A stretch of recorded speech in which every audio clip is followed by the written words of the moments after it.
अपने बेटे रिशु के माथे से टपकते हुए पसीने को देखकर सविता की हालत खराब हो गई। ऐसा आज पहली बार नहीं हुआ जब रिशु नींद से घबरा कर जागा है। हाय मेरा बच्चा, न जाने किसकी नजर लग गई है तुझे। जब से मेरे बच्चे ने 10वीं के एग्जाम में स्कूल टॉप किया है तब से रोज बुरे बुरे सपने आने लगे हैं। हाँ माँ, मैंने आज फिर से एक काले साए को देखा।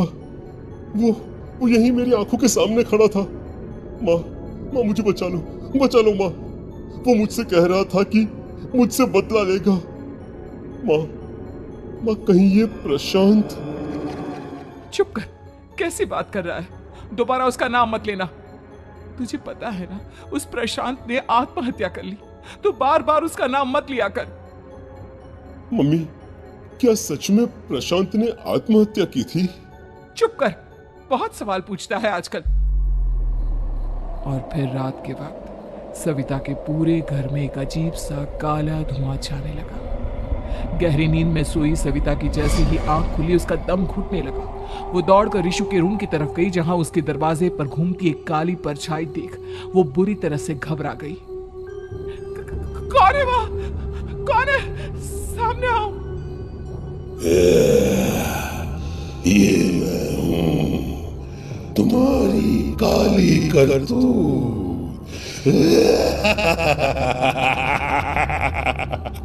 और अब मैं तुम्हारे बेटे को ले जाने आया हूं। नहीं, मेरे बच्चे को छोड़ दो प्लीज। मेरे रिशु को कुछ मत करना।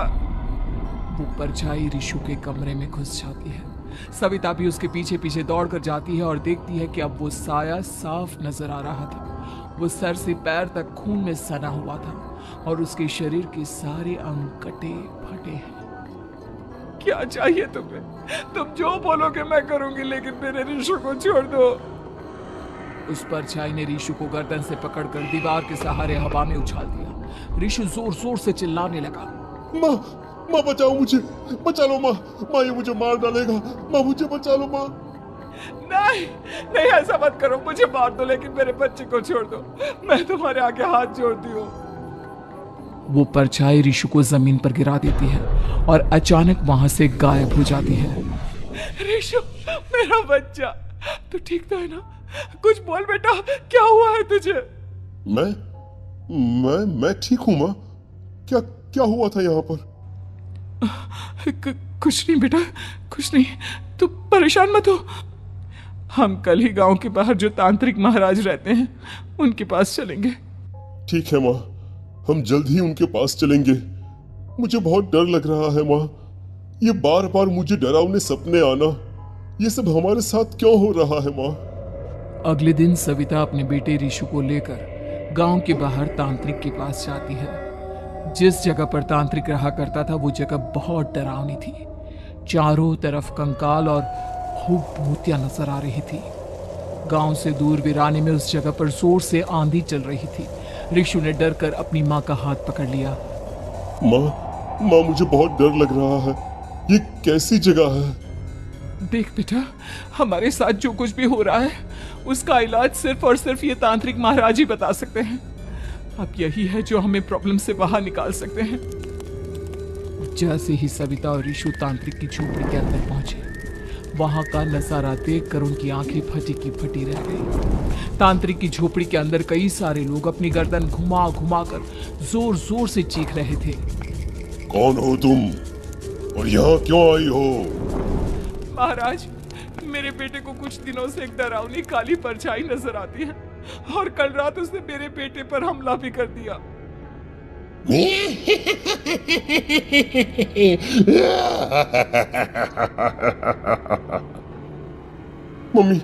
मम्मी हमें यहाँ से चलना चाहिए। ये जगह मुझे ठीक नहीं लगती। नहीं बेटा, ऐसा नहीं कहते। रुक जाओ, 2 मिनट के लिए रुक जाओ। क्या कहा? काली परछाई? तुम्हारे बेटे पर किसी काली परछाई ने हमला किया? हाँ महाराज, वो कह रही थी कि वो मेरे बेटे को कुछ कर देगी। कोई उपाय बताइए महाराज, मेरे बेटे के साथ कुछ गलत नहीं होना चाहिए। तुमने किसी दूसरे के साथ गलत किया है। तो तुम्हारे साथ भी गलत होकर ही रहेगा। तुमने किसी की जान ली है, किसी को मार डाला है तुमने। नहीं महाराज, मैंने ऐसा कुछ नहीं किया। मैंने किसी की जान नहीं ली। मुझे कोई उपाय बताइए। लगता है तुम इतनी आसानी से नहीं मानोगी। मैं तुम्हें अभी उस काली परछाई से मिलवा देता हूँ और वही सारा सच तुम्हारे सामने लेकर आएगा। हाँ? सविता और ऋषु ने डर के मारे अपनी आंखें बंद कर ली। तभी अचानक तांत्रिक की झोपड़ी में अजीबोगरीब आवाजें गूंजने लगी। सविता और ऋषु बुरी तरह से कांप रहे थे। आंखें खोलो और अपने सामने देखो। क्या यही है वो जिससे तुम कल रात को मिली थी? बताओ मुझे। हाँ, इसने कल रात मेरे बेटे के ऊपर हमला किया था। ये उसी लड़के की भटकती हुई आत्मा है जिसे कुछ दिन पहले तुमने मार डाला था। मम्मी, ये महाराज क्या कह रहे हैं? क्या सच में आपने किसी की जान ली है, किसी को मार डाला है? अगर हाँ तो बताइए ना मम्मी, किसको मारा है आपने? किसको? तुम्हारी माँ इतनी आसानी से सच नहीं बताएगी बेटा। इसने एक बच्चे की जान ली है।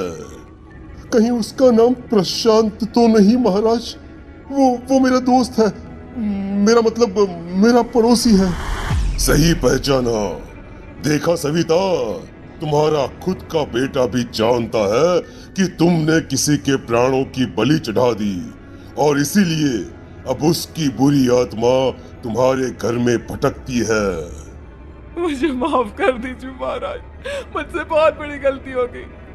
प्रशांत हमारे पड़ोसी का बेटा था। हर बार उसके नंबर मेरे बेटे से ज्यादा आते थे और इसलिए मैंने उसके कमरे के बाहर काला जादू किया था, पर मुझे नहीं पता था कि वो मर जाएगा।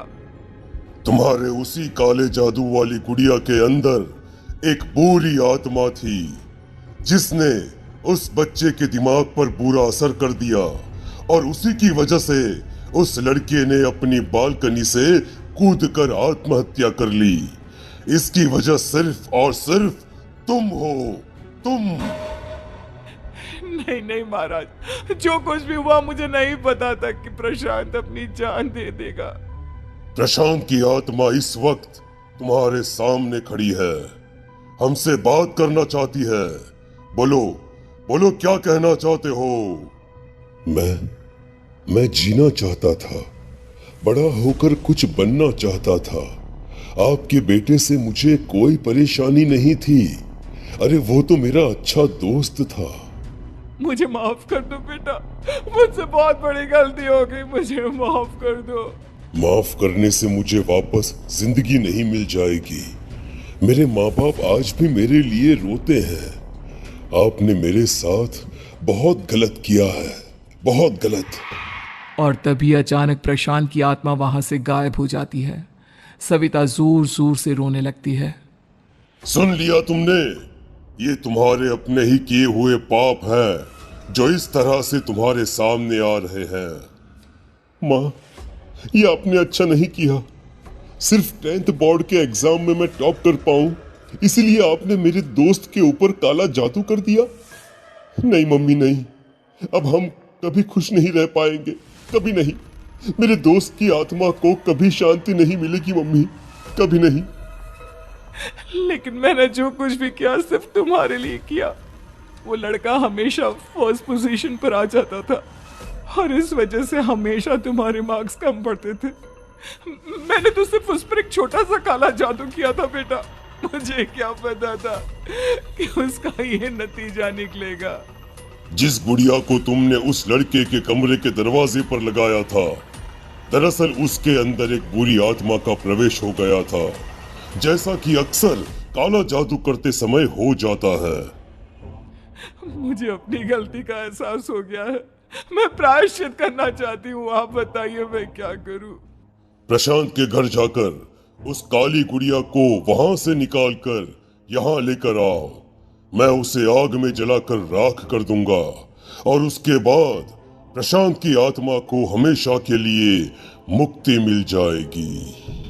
अगली रात सविता चुपचाप अपने पड़ोसी प्रशांत के घर जाती है। प्रशांत के माँ बाप प्रशांत की मौत के बाद उस घर को छोड़कर हमेशा के लिए वहां से चले गए थे। जैसे ही सविता उस घर के अंदर कदम रखती है, उसका सामना अजीबोगरीब हैवानियत से भरी आवाजों से होने लगता है। ऐसा लग रहा था जैसे कोई बुरी तरह से चीख रहा हो। सविता जैसे ही प्रशांत के कमरे के बाहर पहुंचती है, वहां पर लटकी हुई गुड़िया के शरीर से खून टपकने लगता है। ये क्या हो रहा है? इस गुड़िया के शरीर से खून क्यों टपक रहा है? सविता हिम्मत करते हुए उस गुड़िया को वहां से उतारने की कोशिश करती है, लेकिन तभी अचानक से बहुत भयानक दिखने वाली औरत उसकी आंखों के सामने आकर खड़ी हो जाती है। मैं यहाँ से कहीं नहीं जाऊंगी, और अगर तूने मुझे यहाँ से हटाने की कोशिश की तो मार डालूंगी मैं तुझे। नहीं नहीं, मुझे तुम्हें यहाँ से ले जाना ही होगा, नहीं तो मेरा बेटा, उसकी जान को खतरा है। मैं तुम्हें नहीं छोड़ सकती। अगर तुम्हारे अंदर हिम्मत है तो मुझे इस घर से बाहर ले जाकर दिखाओ।